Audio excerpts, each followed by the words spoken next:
মানসিকভাবে শক্তিশালী হওয়ার জন্য 7টি কাজ করুন।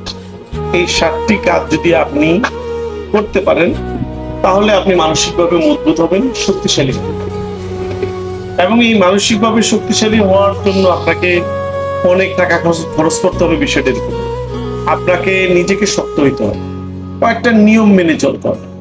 আমরা অনেকেই আছে অনেকভাবে ভেঙে পড়ি, মানসিকভাবে হতাশাগ্রস্ত হয়ে পড়ি এবং আমাদের শরীরে বেশিরভাগ রোগ হয় এই মানসিকভাবে দুর্বলতার কারণে। তো চলে আসি মূল পয়েন্টে। নাম্বার 1 পয়েন্ট, যা ঘটে গেছে তা নিয়ে কখনো আর চিন্তা করো।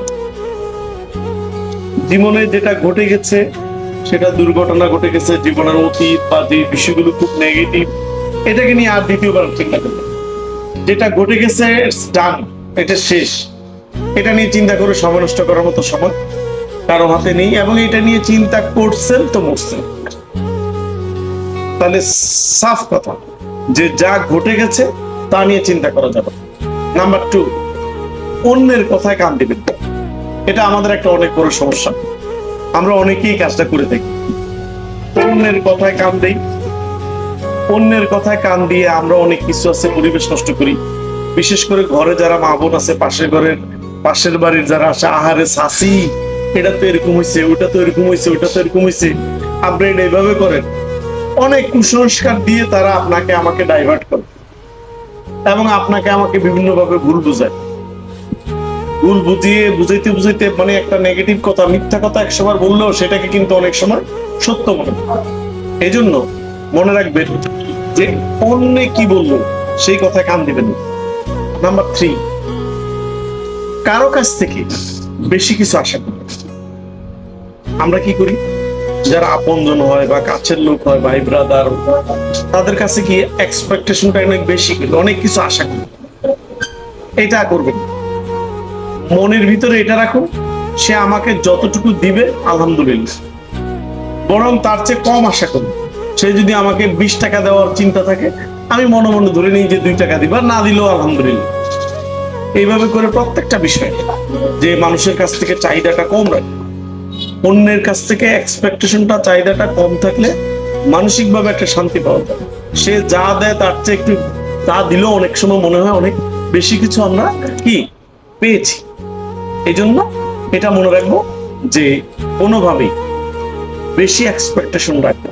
4 নম্বর পয়েন্টটা হলো ব্যর্থ হতে ভয় পাবেন। অর্থাৎ যে আপনি ব্যর্থ হয়ে যেতে পারেন, আপনি ফেল করতে পারেন, আপনি পড়ে যেতে পারেন, আপনি লুজার হতে পারেন। এই যে আপনি ফেল করার জন্য আপনি ভয় পাবেন, কারণ সফলতা অর্জনের জন্য আপনাকে জীবনে ফেল করতেই হবে। ফেল করা ছাড়া পৃথিবীর কোনো কাজেই কেউ সফল হতে পারে, এটা অসম্ভব। 5 নম্বর পয়েন্টে আমরা যাব যে অতীতের কোনো ভুলের জন্য নিজেকে দোষারোপ করুন। আপনার অতীতের যে ভুলগুলো হয়ে গেল, এই ভুলগুলোর জন্য মাঝে মাঝে দেখবেন আপনার আমারও অনেক মনের ভিতর অনুশোচনা কাজ করে। এই অনুশোচনার কারণে আমাদের মনের ভিতরে দাগ কাটে বা অনেক টেনশনের ফিল করি, আমরা অনেক ধরনের শারীরিক সমস্যা ভুগি। না, অতীতের কোনো কিছুর জন্যই নিজেকে দোষারোপ করবেন। মনে করবেন যা হওয়ার তা হয়ে গেছে, এটার জন্য আসলে আমার কিছুই করা ছিল না, এবং এটাই বাস্তব। আপনি যা পরিবর্তন করতে পারবেন না তা ছেড়ে দিন। এটা হলো 6 নম্বর পয়েন্ট। যেটা আপনার দ্বারা সম্ভব না, পরিবর্তন করতে পারবেন না, সেই জিনিসের প্রতি আপনি হাল ছেড়ে দিন। আপনি এইটা চিন্তা করার দরকার নেই যে এটা আমি করব।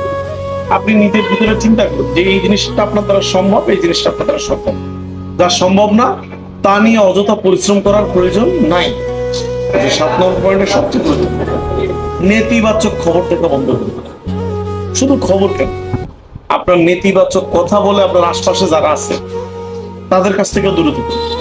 আপনার দেখবেন আত্মীয় স্বজন অনেকেই আছে, চাচিরা, জেঠিরা বা আত্মীয় স্বজনের ভিতরে হোয়াট এভার, যে কোনো নামেই হোক, দেখবেন যে খুব টানা টানে, আহাই রে বাবা রে, তোর এরকম হইলো কারে, ওই রে সেই রে।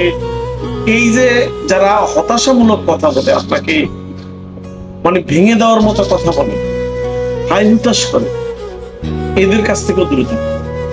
এবং নেতিবাচক খবর, খুবই দুরবস্থার খবর, মানে নেগেটিভ খবর, নেগেটিভিটি যারা ছড়ায় তাদের খবর থেকে নিজেকে দূরে রাখুন। নেতিবাচক খবর থেকে বন্ধ করুন। এই 7টা পয়েন্ট যদি আপনি মেনে চলতে পারেন তাহলে আপনি নিশ্চিত থাকেন যে আপনি কোনোভাবেই আপনার ভিতরে যে মানসিকভাবে যে আপনি ভেঙে পড়তেছেন সেটা আর থাকবে না।